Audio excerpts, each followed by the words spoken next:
Good morning, everybody. Happy tax day. Happy Friday.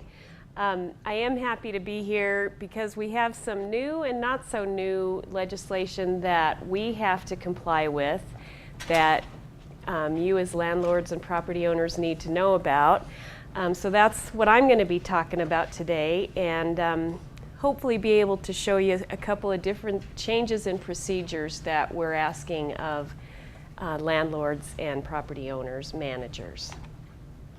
So this, I don't know if you can see it up here, but on your handouts, this is part of the reason we're being asked to change how we handle customer records. This Dilbert cartoon talks about identity theft, and the guy says to the pointy-headed manager, "Customers are complaining that we sold their personal data." And the manager says, and apparently all of the buyers were identity thieves. And the manager says, "Well, that's impossible. We checked every buyer's," oh, never mind.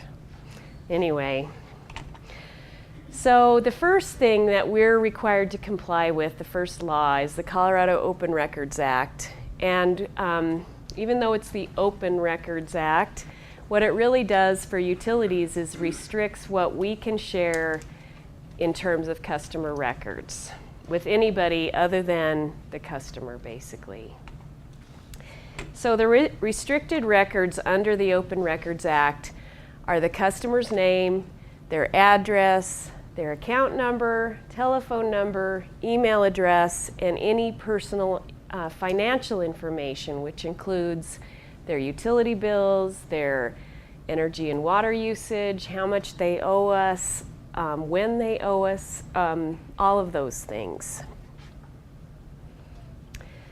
Some of the unrestricted records under the Act are the customer's name, but it has to be only if it doesn't link them to anything else. So that's nearly impossible to do. I'm not even sure why that's even part of the law, because I've never really figured out when that could be. We can also share customer data if it's in aggregate form. So we can say, on average, our customers use 700 kilowatt hours a month or something like that. But we can't say this customer uses 700 kilowatt hours a month. So we're pretty restricted by the Open Records Act. And this is actually a law that's been in place for a long time.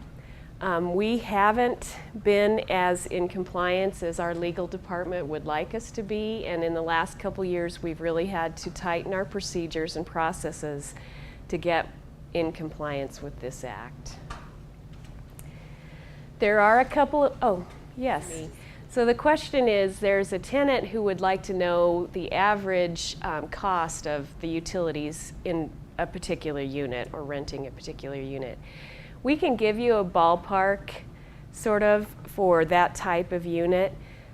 The thing to keep in mind in that case is that depending on the number of people there, whether there's kids or if someone's home all day, that kind of thing, it can really be variable. So we definitely don't give you what the current tenant uses or anything like that, just sort of a ballpark of what they might expect.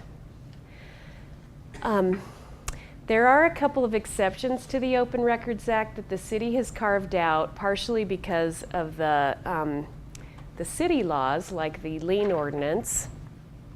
And so what legal has told us we are able to share is information for landlords and property managers about customer records, so your tenants' records, but only related to the billed utility charges and the dates of service. So what we believe is that because you know who's in your property from what date to what date, if we can give you the billed utility charges and those dates, then you can determine who owes what. And we don't have to be the ones releasing the names or the other customer data. In the past, we would have given maybe a copy of the tenant's bill, and we're not able to do that anymore. But what we are able to do is tell you billed utility charges and dates of service, and then hopefully you can hook up who that tenant is.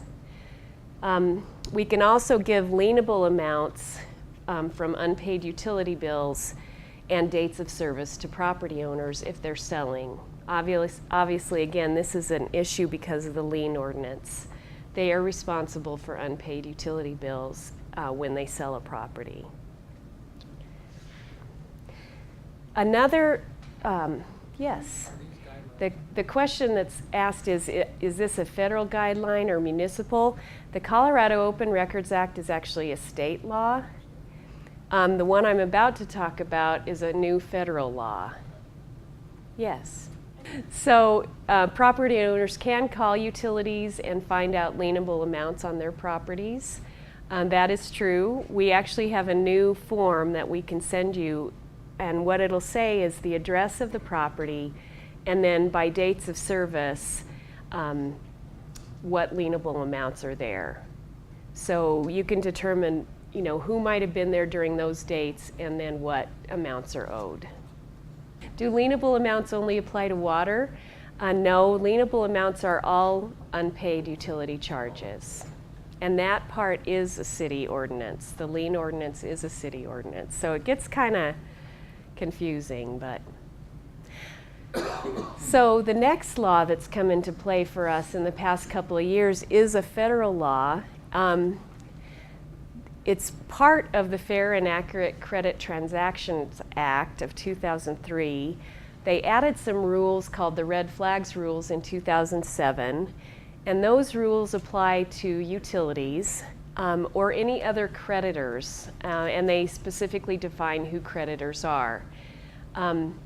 What the Red Flags rules do is require creditors to have a plan to detect, prevent, and mitigate identity theft. The effective date was just this last December, end of December, after a couple of years of postponing the effective date, partly just so that all these creditors could get into compliance. And you've probably even seen it when you've gone to your doctor's office or other places recently where they're also having to comply with these kinds of laws. So why utilities, you might ask? Well, number one, because we're creditors. As I said, we maintain bills over time for customers. And because of that, we have their personal information in our databases. We have covered accounts as defined by the rules. And I think most importantly, utility bills have sort of historically been used as proof of identity or proof of residency. So if somebody could get a utility bill, they could then go out into the community and get a lot of services, enroll their kids in school and so forth. So the federal government is saying, utilities, you need to verify identity so that you're not basically creating more identity theft in the nation. And identity theft is the fastest growing crime right now that there is. So what does this all mean for you all as landlords? We've had to make some procedural changes. If you've worked with us in the last few months or even the last year or so, you're probably aware of these. We, as I said, are able to provide those lien invoices rather than just actual bills for tenants, and you should have gotten one at your table, but it basically just says dates of service for a particular address and then what amount might be unpaid on that address. And if you call and provide us the address, we can provide that information. If you're looking for whether or not an account has a zero balance, we can also provide a letter for you. We can also verify information by phone. So if you call and say, this is my address, this is what I believe is owed, is that correct? We can verify. So if you provide the information, we can verify whether or not it's true. The other thing we've had to do, yes. So the question is, how soon or how far in advance does a tenant need to call to get the service set up in their name? There's a couple, and does the owner need to call and cancel the account? There's a couple things in play here. We ask that the tenant call as early as possible, but give us at least 3 days to put service into somebody's name. As far as the property stopping or the property owner stopping the service, you can revert the service back into your name and back and forth. So if a tenant calls, they can start the service as of this date, And then when they call to stop service, it can automatically revert into your name if you let us know that's what you'd like to do. The other part of the question, do we want the property owner to, we don't want the property owner to stop service otherwise. So does that help? 3 days in advance at least. My card's on the counter. We also have in the back, I meant to introduce Ron Garcia, our customer service supervisor, and Vicki Pyle, our lead customer service rep. They're probably more likely the people you'll be talking about, talking to. They know a lot more than I do about most of this stuff to begin with. So, well, let me finish up real quick because I know Jenny wants us to keep on time. We do need to verify customer identity now, obviously because of these laws. And so what we're asking is that we want to stop the faxed service requests. You know, over the years we've accepted service orders by fax. And then we've sent information back to you. We really need to stop that because it's a very insecure transmission. Obviously, the tenant's information is sort of out there for everybody to see. We also have some new procedures that tenants can use. The best is an online service request, and that's what these cards are right here. If they go to this web address, and I'll even show you that really quick. This is the utilities homepage, and right here there's a stop or start service link. Tenants can actually go online and enter all of their information on their own and submit the service request to us. It's a much more secure way to do it, and we really prefer it over the fax. They can also do it by phone or even come into the office. So we're encouraging that, and at some point we will be just ending the faxes. If a customer, if a tenant calls and we put them through our system to check their identity and they don't verify, we are required to ask them to come in and provide a government-issued photo ID, which is a passport or a driver's license or something like that. What we haven't started to do, but what we're going to start to do is if they don't come in within a couple of days, we're going to send out a letter to both the tenant and to you as the landlord and say your tenant didn't pass, needs to provide photo ID, and if you can help us by encouraging them to come and provide their ID so we can set up their service, that would be a big help to us. And then finally, again, just a reminder about online service requests. They will get a confirmation email when they set it up. They need to click on that confirmation email to finalize the process. It's a security feature. But they will have proof in that email to show you that they have signed up for service. If they call us, they also get a confirmation number that you will know that they have signed up for service.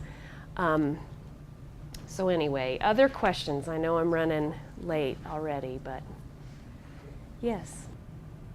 So the question is it possible to link the multiple accounts under one landlord? Listing the properties and if there's anything past due. Because that would give them a heads up if there was a problem brewing with that particular tenant. I think what we would ask is that you submit the request. We can't just automatically generate something like that because of the numbers of accounts that we manage. But if you called in to ask, you know, on all of your properties, we could provide the lienable amounts on those. That's true. We can, under those exceptions to the Open Records Act, for a specific address, we can give you lienable amounts and dates of service. Okay. So then you can hopefully take those dates of service and hook up who that tenant was So it's during those dates. rather than real time. So the question is, are those laws new? The lien ordinance is not new. It's been in effect, I'm not even sure how long, probably 20 years at least. Is the lien ordinance specific to Fort Collins? Yes, it's a city ordinance. I know there are gonna be a lot of questions. I'm gonna encourage folks to grab Lori's card and give a call, because we do need to kind of keep moving on. These guys have been great. We've met with a a stakeholder group of landlords to try to work out some of these kinks and details. Obviously, there's still going to be some, but these folks are really open to sitting down and trying to make it clear and doable within the parameters that are set. So please follow up there. Lori, thank you. You're welcome. Thank you all.